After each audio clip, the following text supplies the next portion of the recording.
Hello and welcome to video 21 of the Fearless Motivation by Mental Stamina video series. This video is going to be dedicated to my travels throughout Glasgow, Scotland. But first, of course, I'm going to begin with a lesson. I am currently in Jackson Park, and I just figured I'd show you a bit more of the scenery. Here's all the cars coming over the hump on hump day, and the greatest thing is that you see the big buildings coming over that, and it's just like, wow, look at the big buildings of downtown Windsor, and they're really, oh, there's a river in between. I've probably already said this, but I've been up since 4:20 this morning and just worked an 8-hour shift where I stood for, I'm gonna say, about 95% of the time. But anyways, guys, let's get into video 21. So I wanted to begin this video with unspoken lessons. These are lessons that you have to mentally understand. People won't tell you about them. They are more applied, and it's basically when, like with me, I like to speak my mind and speak my mind to people to establish strength and purpose. This is a great mentality. However, some people, you've got to really assess your audience. Are they thirsty to learn and always want more? Or are they lazy and complacent and acting like they know it all? Because I follow one great self-made millionaire named Dan Locke, and his saying is, poor people think they know it all, that's why they're broke. Whereas rich people can't stop learning. That's why they have libraries and they all learn off each other. So what I wanted to say about this is that people that think that they know it all, they're always giving and adding value to people, and they never stop learning, giving, and adding value to others. As a cancer survivor who frequently multitasks, a lot of people do not physically do one thing at a I do not physically do one thing at a time, because that is just laziness to me. Like, if I'm not doing like 3 things at the same time, it's not like satisfactory to me. But I realize, like, to get a beneficial effect, you should be doing one thing at a time. But then once I get my morning coffee, I'm like, well, I can do emails and watch a television show at the same time. But anyways, more to the point, guys, like sometimes when I multitask, like typically in a conversation, I'll go like 3 levels deep.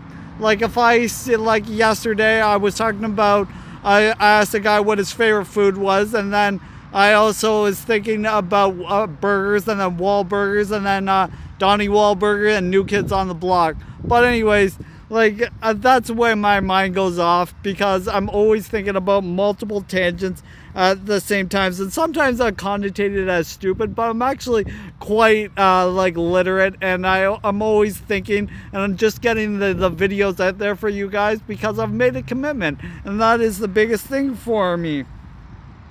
So like society has been, I just wanted to tell you guys, like in general, like I just find society has been beat down into complacency and just like average, like, and basically what people do is like they just go through the same 9-to-5 schedule, they overdrink, they smoke, and then they pass this on to their kids, and then they just rinse, lather, and repeat for future generations, and I think this is going to lead to success.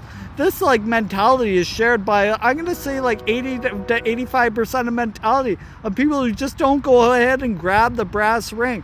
Like, I know I'm going to get there, but I've really got to humble myself, and I've been taught so many lessons about humble and kindness. I can't even begin to tell you guys like how much like developing I've done in the last year, and I continue to do. Like even now, like being up since like 4:20, getting a video out there, going back to write a customs, to submit a customs test, waking up after 2 hours of sleep, doing my 111 push-ups, and then being up again for around, like, I'm gonna say 5 a.m. tomorrow. Like, so it's a thing that I always work on, my mental acuity.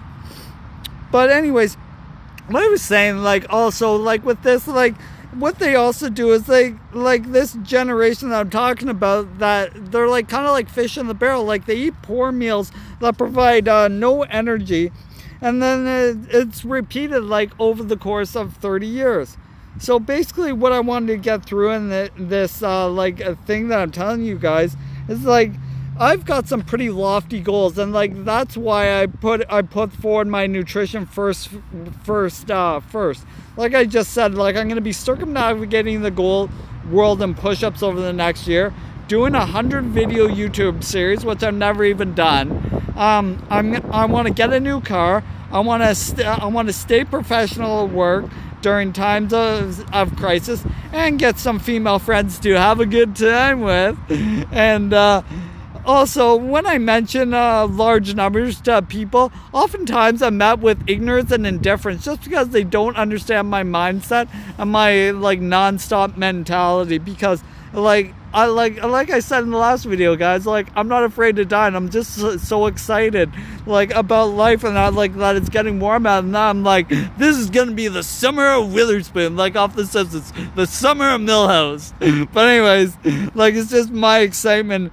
And yeah, so like I do often have like regrets about sometimes have regrets about the past, but like you can't reflect on your regrets about the past, and you always have to go forward, because like we live in the present and you can never go backwards. But in regards to the past, we will get into how I got into Glasgow. So getting back to my Euro trip, I had finished my time in Dublin and was looking how to get to Glasgow. I remember looking at some airplane places and being shocked at some flights and how expensive they were, because like I said, guys, I didn't have a credit card. Like some of the flights were 3 to 5 euros. I was like, oh sweet, I can go there and get them. But the day of, they're about 300 to 500, and it's like that was a lesson I learned. So what I ended up doing was taking a ferry across the, I think it was like one of those channels separating Ireland and United Kingdom, to Glasgow, Scotland. So when I got to Glasgow, Scotland, I actually had to check myself into a hotel because all the hostels were fully booked up. It was a bit expensive, but the experience that I got to have was I went down to the hotel dinner there, and there was a raucous like bachelor party, and like me knowing I always want to party, but at the time I was very tired and I was just like was showered, and I hadn't even put my bags in my room, and I was like, oh shit, like I kind of want to do this, but I ended up turning them down just because I didn't have the logistics together. But it's like, oh fuck, that was one big regret. But it's like, yeah, I've done more than enough partying after joining a fraternity, which I will be talking about in the next chapter.